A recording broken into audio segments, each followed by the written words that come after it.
7 English phrases that come from card games. Did you know that a lot of everyday English phrases actually come from card games, poker in particular? They're so common that people use them in business, relationships, and just daily conversations. Today, let's talk about how poker made English cooler. Hey, it's Max. I'm an English teacher and PhD, and I help you speak real English, not textbook English. In my previous video, we talked about why learning chunks, not single words, is the key to sounding fluent. And here's the fun part.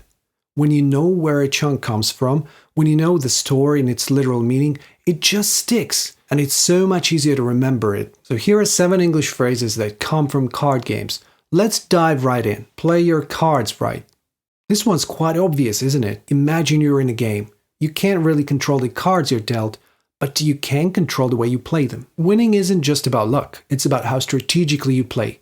So if you play your cards right, you win. As simple as that. Metaphorically, it means to make the best use of your opportunities to achieve success. If you play your cards right, you might get that promotion. If you play your cards right, he might ask you to marry him. If I play my cards right, I'll graduate next year. Have something up your sleeve. This one comes from the days when people wore long, loose sleeves.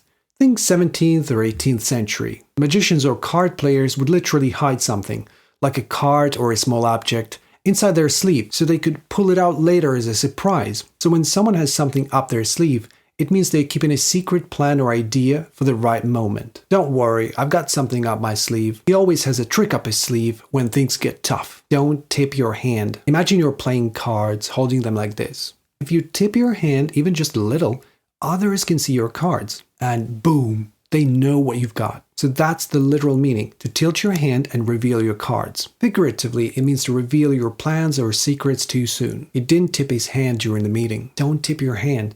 Let them make the first move. He never tips his hand during negotiations. When the chips are down, let's make sure you know what chips are. Not potato chips, but those little round discs you use to play poker. They represent money. So when the chips are down, that means your chips are already on the table and there's no turning back. It's a critical time that shows what you're really made of. You find out who your real friends are when the chips are down. Chip in. Now that we know what a chip is, this phrase makes perfect sense. In poker, everyone has to chip in. Literally, put some of their chips into the pot to join the game. You can't play unless you contribute something. These days, to chip in means to contribute. Money, effort, or ideas, especially as a part of a group. We all chipped in to buy a birthday gift. Let's all chip in and order some pizza. Not my strong suit. Here, suit doesn't mean your business suit. In cards, it's hearts, clubs, diamonds, and spades. So your strong suit is the one you play best. The one with your strongest cards. So if something's not your strong suit, it's something you're not very good at. Cooking's not my strong suit, but I can make a killer sandwich. Math has never been my strong suit. Up the ante.